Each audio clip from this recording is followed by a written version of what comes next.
Saudaraku yang kekasih dalam nama Yesus, hari ini saya membawakan firman Tuhan mengenai kesungguhan hati. Sungguh-sungguh hati. Sungguh-sungguh hati mengikut Tuhan. Dengan segenap hati mengikut Tuhan. Dan dengan segenap hati menginjil. Dengan segenap hati melayani. Dengan segenap hati mengasihi. Kita lihat nanti dalam pelayanan Paulus. Firman Tuhan berkata dalam Roma 12 ayat 11. Janganlah hendaknya kerajinanmu kendor. Biarlah ruhmu menyala-nyala. Dan layanilah Tuhan. Pada pagi hari yang indah ini. Renungkanlah hidup rohani kita. Adakah kita menyala-nyala bagi Tuhan. Bersemangat bagi Tuhan. Mengasihi Tuhan. Mengasihi jiwa-jiwa. Ruhmu menyala-nyala, firman Tuhan berkata. Jangan hendaknya kerajinanmu kendor. Bukan hanya rajin mengerjakan pekerjaan dunia ini, rajin mengerjakan pekerjaan Tuhan, rajin berdoa, rajin membaca firman Tuhan. Jangan kendor pada akhir zaman ini. Amin, saudara. Jangan itu berkurang. Setan mau menipu kita supaya kita lemah pada akhir zaman ini. Supaya semua perkara yang terjadi, gejolak yang terjadi, krisis yang terjadi pada akhir zaman ini memenuhkan pikiran kita. Kita tenggelam di dalamnya. Akhirnya membawa kita bingung. Bahkan lebih jauh bisa membawa kita menjadi takut dan khawatir. Sehingga kerajinan kita untuk perkara-perkara rohani kendor. Justru sebaliknya, pada akhir zaman ini, pada waktu krisis, pada waktu gejolak begini, pada waktu banyak kerusuhan, disitulah hendaknya kerajinan kita untuk Tuhan tidak kendor. Maka kita bertambah menyala-nyala, melayani Tuhan, membawa jiwa-jiwa kepada Tuhan.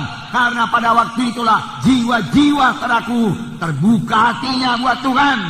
Jiwa-jiwa sudah sampai saudaraku ke ujung jalannya. Dia tidak tahu mau berbuat apa, kepada siapa bersandar, kepada siapa berlindung. Saudaralah orangnya yang dipakai Tuhan untuk bersaksi kepada mereka, membawa mereka kepada Tuhan. Amin. Saudara yang kekasih dalam nama Yesus, Paulus menulis surat kepada sidang Korintus dalam 1 Korintus 15 ayat 58. 1 Korintus 15 ayat 58. Karena itu saudara-saudara yang kekasih, berdirilah teguh, jangan goyang, giatlah selalu dalam pekerjaan Tuhan, sebab kamu tahu dalam persekutuanmu dengan Tuhan, jerih payahmu tidak sia-sia. Tadi dikatakan janganlah hendaknya kerajaanmu kendor. Di sini dikatakan giatlah selalu. Giatlah selalu dalam pekerjaan Tuhan. Mari bergiat dalam pekerjaan Tuhan. Saya tidak mengatakan ini hanya untuk pelayan-pelayan Tuhan saja. Saya mengatakan ini bagi semua kita anak-anak Tuhan.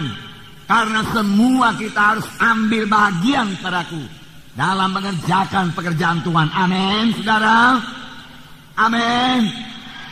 Ya. Giat dalam pekerjaan Tuhan. Itu adalah pekerjaan yang kekal, yang hasilnya kekal, yang seturut dengan kehendak Tuhan. Apakah yang sudah saudara perbuat buat Tuhan? Apakah yang sudah saudara berikan buat Tuhan? Biarlah Roh Kudus bicara kepada hati saudara pada pagi hari ini.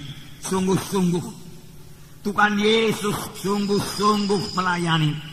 Dalam Yohanes pasal 4 ayat 34. Tuhan Yesus sungguh-sungguh melayani. Yohanes 4 ayat 34. Kata Yesus kepada mereka, makananku ialah melakukan kehendak Dia yang mengutus aku dan menyelesaikan pekerjaannya. Mananku, Tuhan Yesus berkata, ini dikatakan Tuhan Yesus pada waktu murid-murid membawa makanan kepadanya, makanan badani. Tapi ada makananku, kata Tuhan Yesus, yang memberi kekuatan kepadaku. Makanan memberi kekuatan, makanan memberi kesegaran. Makanan badani memberi kesegaran badani, makanan rohani memberi kesegaran rohani. Banyak anak-anak Tuhan tidak segar rohaninya, tidak kuat melayaninya, tidak kuat rohaninya. Mengapa? Karena dia tidak melayani. Tuhan Yesus berkata, makananku ialah melakukan kehendak Dia yang mengutus aku, melakukan kehendak Dia yang mengutus aku dan menyelesaikan pekerjaannya. Baik Tuhan Yesus, pada akhir hayatnya dia berkata, sudah genap, selesai pekerjaanku. Alangkah puasnya itu, saudaraku. Paulus pada akhir hayatnya dia berkata, aku sudah menyelesaikan perlombaan. Aku telah menyelesaikan peperanganku, pergumulanku, pelayananku. Akhirnya mahkota kemuliaan tersedia kepadaku. Bagaimana pekerjaan saya? Bagaimana pekerjaan saudara? Saudara, kita datang kepada Tuhan bukan hanya untuk menerima berkat keselamatan, berkat kesembuhan, berkat materi dan lain-lain sebagainya, saudaraku. Kita datang, saudaraku, kita diselamatkan dan kita lahir baru. Kita menjadi anak-anak Tuhan, anggota tubuh Kristus yang punya fungsi dalam tubuh Kristus, yang punya pelayanan dalam tubuh Kristus. Kita harus menyelesaikan pelayanan kita. Amin. Selesaikan. Dan ini perlu tindakan, bahkan tindakan yang berani, tindakan yang banyak kali dikatakan oleh orang dunia ini tidak masuk di akal. Mengapa pekerjaannya begitu baik ditinggalkan? Mengapa dunia ditinggalkan? Kalau memang panggilan saudara untuk sepenuhnya melayani Tuhan, saya berkata kepada saudara, tidak usah bimbang. Tuhan menyertai saudara. Hari-hari yang indah, hari-hari yang menang menyertai, menunggu saudara. Hari-hari yang sukacita, hari bersorak-sorai menunggu saudara. Puji Tuhan. Sungguh-sungguh. Tuhan hanya menerima yang sungguh-sungguh. Tidak ada separuh-separuh hati mengikut Tuhan. Tidak ada asal-asalan saja dalam pelayanan. Tuhan minta sungguh-sungguh. Ibrani 11 ayat 6, perhatikan. Ibrani 11 ayat 6. Di sini ada terdapat perkataan sungguh-sungguh. Tetapi tanpa iman tidak mungkin orang berkenan kepada Allah. Sebab barang siapa berpaling kepada Allah, ia harus percaya bahwa Allah ada dan bahwa Allah memberi upah kepada orang yang sungguh-sungguh mencari Dia. Segenap hati mencari Dia. Kepada siapa Tuhan memberi upah? Kepada siapa kesembuhan diberikan? Kepada siapa berkat diberikan? Kepada siapa urapan diberikan? Kepada siapa kuasa diberikan? Kepada orang yang sungguh-sungguh mencari Tuhan. Kepada orang yang sungguh-sungguh berdoa. Kepada orang yang sungguh-sungguh berseru kepada Tuhan. Amin. Tidak ada separuh hati dalam mengikut Tuhan, saudaraku. Tidak ada separuh-separuh hati, saudaraku, dalam melayani, saudaraku. Tidak ada. Harus dengan sungguh-sungguh. Saudara tahukah saudara bahwa saya seorang perempuan yang sakit 12 tahun, yang tertulis dalam Markus pasal 5 itu adalah orang yang bersungguh-sungguh.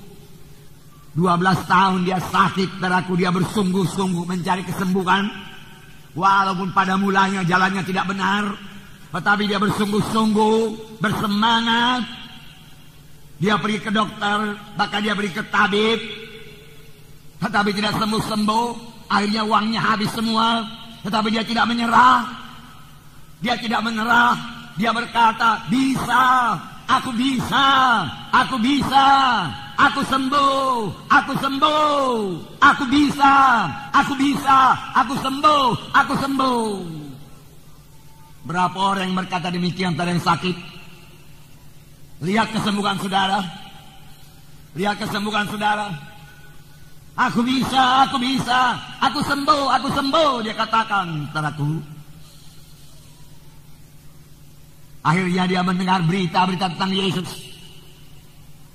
Pun masih ada halangan. Tapi dia berkata, bisa ku atasi halangan itu. Bisa ku tembus halangan itu. Kalau aku jamah jubah Yesus, aku mesti sembuh. Aku sembuh. Dia lihat kesembuhan. Bagaimana kita yang menginjil ini? Bagaimana saudara membawa jiwa-jiwa? Sedikit halangan menyerah, itu artinya tidak sungguh-sungguh. Mari datang ke gereja kami, sana ada mujizat Tuhan, kuasa Tuhan. Orang berkata, ada acara aku hari Minggu kok. Mundur. Kurang sungguh-sungguh. Saudara, ini akhir zaman, tantangan bertambah berat. Kalau kita saudaraku kurang bulat dalam tekad, kurang teguh dalam Tuhan, saudaraku kurang bersungguh-sungguh, saudaraku, kita bukan hanya tidak berhasil membawa jiwa-jiwa kepada Tuhan, kita pun bisa rontok dari jalan Tuhan. Firman Tuhan berkata pada akhir zaman akan datang satu masa yang sukar. Daripada masa yang sukar, saudaraku, Di mana pekerjaan setan bertambah-tambah, merusak manusia ini, saudara sudah lihat sendiri. Bagaimana dia merusak muda-mudi. Saudara, di situ juga anugerah Tuhan bertambah-tambah bagi yang sungguh-sungguh mencari Yesus. Bagi yang sungguh-sungguh mencari Yesus.